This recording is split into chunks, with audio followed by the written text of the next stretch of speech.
আমরা আজকে শিখব ইলাস্ট্রেটরের মাধ্যমে কিভাবে আমরা এরকম একটা এক্স লোগো ডিজাইন তৈরি করতে পারি। তো এই লোগো ডিজাইনটি তৈরি করা শেখার জন্য অবশ্যই সম্পূর্ণ ভিডিওটি দেখবেন, তাহলে সহজে এরকম টাইপের লেটার টাইপের যে ডিজাইনগুলি আছে এগুলি সহজেই করতে পারবেন। তো কথা না বাড়িয়ে চলুন শুরু করে দিচ্ছি। আর চ্যানেলে নতুন এসে থাকলে অবশ্যই চ্যানেলটিকে সাবস্ক্রাইব করে সাথে থাকবেন। তো সর্বপ্রথম হচ্ছে আমরা এটাকে এখান থেকে ডিলিট করে দিচ্ছি। ডিলিট করে দেওয়ার পর এরপর হচ্ছে আমরা এদিক থেকে রাইট বাটন ক্লিক করে রেক্ট্যাঙ্গেল টুলে যাব। রেক্ট্যাঙ্গেল টুলে যাওয়ার পর আমরা মাউসের লেফট বাটন ক্লিক করে আমরা এরকম একটা শেপ নিয়ে নিব। তো এখানে হচ্ছে আমাদের এটা স্টক কালারে আছে, আমাদের এটাকে ফিল কালারে নিয়ে নিতে হবে। আপনি চাইলে আপনি যে কোনো কালারে কিন্তু আপনি এটাকে করে নিতে পারেন। এরপর আমরা যে কাজটা করব, আমরা হচ্ছে এই উপরের যে কোনো একটা কর্নারকে আমরা সিলেক্ট করে আমরা উপরের যে আপ অ্যারো কি আছে সেটাকে চেপে আমরা এটাকে এইরকম অ্যাঙ্গেল করে নিব। তো আমরা যেহেতু প্রথমে এই অংশটাকে অ্যাঙ্গেল করে এটাকে উপরে তুলেছি, দেন নিচেরটা ঠিক তার অপোজিট পাশে আমরা এটাকে এখানে ক্লিক দিয়ে আমরা এখন ডাউন করে দেব। ডাউন করে দেওয়ার পর আমাদের যখন দুইটা শেপ একই সমান হবে এবং আমরা এখান থেকে এটাকে এইভাবে করে রেখে দিব। এরপর হচ্ছে আমরা এটাকে আমাদের নির্দিষ্ট পরিমাণ আমরা যতটুকু অ্যাঙ্গেল করার প্রয়োজন লাগে অতটুকু অ্যাঙ্গেল করে নিব। এরপরে আমরা এটাকে সিলেক্ট করে কিবোর্ড থেকে কন্ট্রোল সি কন্ট্রোল এফ দিয়ে কপি করে তারপর এই কর্নারে ধরে আমরা শিফট ধরে এটাকে আমরা এতটুকু রোটেট করে নিব।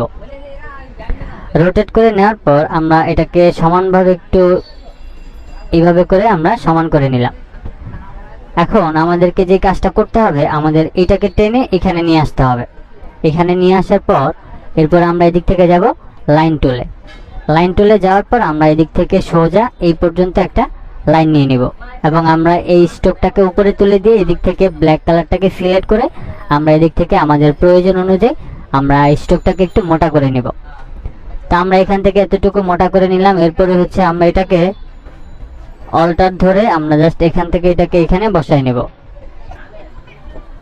তো এই পাশেরটাকে বসাই নেওয়ার পর এরপর হচ্ছে আমরা এখান থেকে এটাকে আবার অল্টার ধরে কপি করে আমরা হচ্ছে এটাকে মাঝখানে নিয়ে যাব।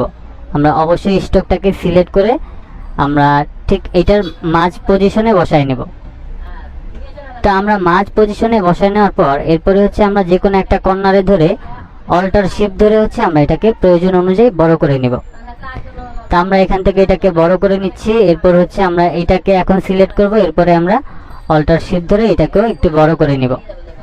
এরপর আমরা এখান থেকে এটাকে হালকা একটু বড় করে নিচ্ছি। তারপর আমরা এটাকে আরেকটু বড় করে নিচ্ছি।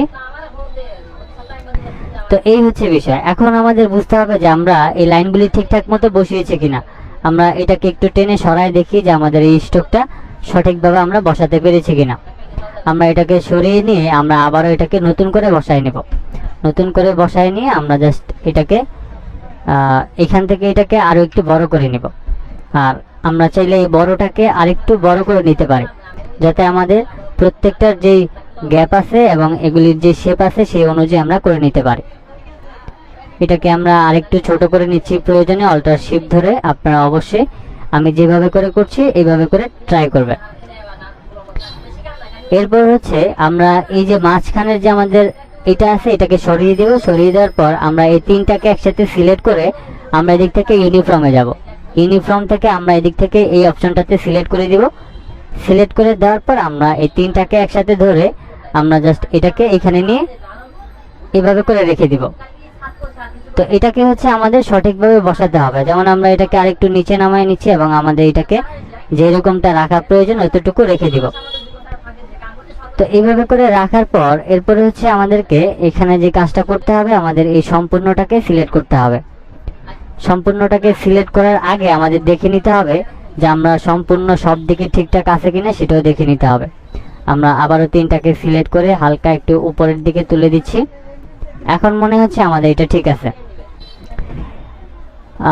এরপর হচ্ছে আমরা এটাকে আরেকটু উপরের দিকে তুলে দিচ্ছি।